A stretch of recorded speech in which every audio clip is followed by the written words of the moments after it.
Hello. I looked both ways before crossing this street, but stuff still happened. So what's up? You have pissed off the auto workers. You're not supposed to do that. United Auto Workers are going to hold a vote soon to determine if they'll strike as soon as next month, as talks with their employers are falling apart.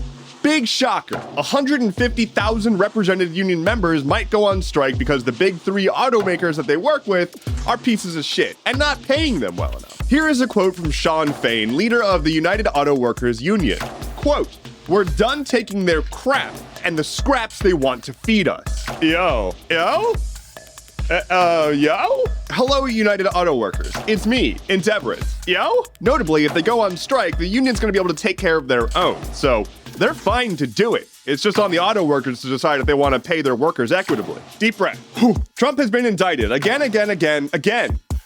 This time in Georgia for the whole calling Georgia and asking them to change the election results for him. He also got hit with RICO charges, which basically means we have identified you as a criminal organization orchestrating illegal shit constantly. This brings Trump to a total charge count of 91. As for the state of play, Republicans are firmly behind Trump still. They're digging their heels in and they are vocally and full-throatedly supporting him, saying that this is just a witch hunt. Also interesting with this one is that because of laws, they're going to be able to have cameras in the courtroom, and we also might see a Trump mugshot. So that's going to be everywhere. Moving on, different lawsuit. Do not do revenge porn. In fact, don't be an asshole in general. A woman in Texas has just won a whopping $1.2 billion in a revenge porn case against her ex-boyfriend. I want to be very clear that it wasn't just revenge porn. He posted pictures of her online, hosted it on Dropbox, sent the links to her friends and family, and then harassed her saying that she's going to spend the rest of her life trying to scrub this from the internet and will always fail. It was about as malicious as intent can get. She was originally seeking $100 million, but she was awarded $200 million for damages, and then another additional $1 billion just to say fuck that guy. There is some sort of large machinery just outside my recording studio, so I'm gonna try to deal with that. What the hell is that? It's my neighbor. We don't have big yards, but they seem to have contracted somebody with a riding mower. Cool. Anyway, so yeah, that $1 billion was literally just for fuck that guy. It's just punitive damages. And the reason for that is because fuck that guy. Hey, please just don't go to Maui right now. I mean, like, I probably don't need to tell you that, but please don't go to Maui. The relief efforts in Maui are ongoing and they're fraught with a lot of issues, and they're just asking people to stop using their living space that has recently been destroyed as a tourist destination. Residents are even getting calls from real estate investors asking to purchase their property. You know, the property that they owned that was just destroyed by a fire. Absolutely no goddamn respect for just people's lives. Gotta get that good deal on some good Maui real estate. There's not much more here besides, like, please just be thoughtful about picking where you go on vacation. Like, this is people's home. The day after people escaped from burning buildings into ocean waters, tourists were swimming in those same waters. Meanwhile, people are looking through rubble for their family, pets, anything they can rescue from their now destroyed lives. I'm going to again include donation links to relief efforts in today's newsletter, so check that out if you're looking for a place to donate.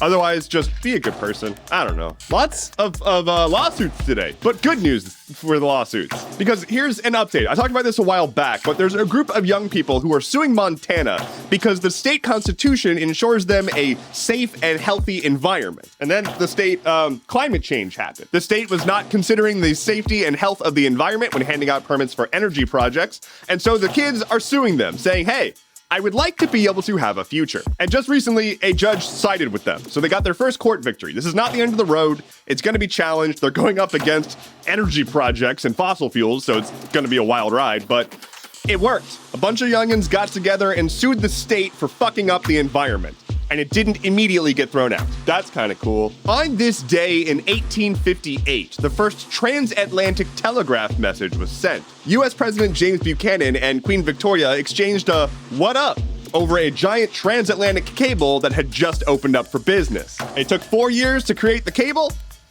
and it broke in 3 weeks. It's kind of deteriorated real fast, and they couldn't repair it in time, and then it just became useless. Now, I mean, like, you know, you fail, you learn. So, like, now we're still using undersea cables to do internet things, and that's all well and good. But God, that must have sucked. Lightning round. Instagram Threads continues to absolutely plummet in active user counts as they're now below 1 million active daily users, down 85% from launch. Here's the weather. Dating app Grindr is presenting their employees with an ultimatum, saying they have to move within 50 miles of an office and return to office or leave. This is coming just weeks after employees at Grindr announced unionization plans. It turns out that X, formerly known as Twitter, has been adding an artificial 5-second delay on links out to websites that Elon Musk doesn't like. Competitors and news websites that are critical of Elon especially. I want to make it clear that it's well understood in the world of technology that if a link takes more than 3 seconds to load, you're going to lose about half of your would-be traffic. This is literally leveraging a dark pattern to selectively reduce traffic to external websites. What a piece of shit. At least 30 people have been killed in Russia after a gas station caught fire and exploded. And finally for today, Baldur's Gate 3 is now the highest rated PC video game of all time according to Metacritic. That is because you can throw crabs. Thank you so much for watching today's episode of Stuff Keeps Happening. Don't forget to like, comment, subscribe, share, all that stuff. It really helps. It's Wednesday, so I'm going to be live on my Twitch tonight playing Tony Hawk's Underground. Don't forget to give me a follow. Regardless, my name is Endeavorance. I'll be back on Friday. Take care and be well.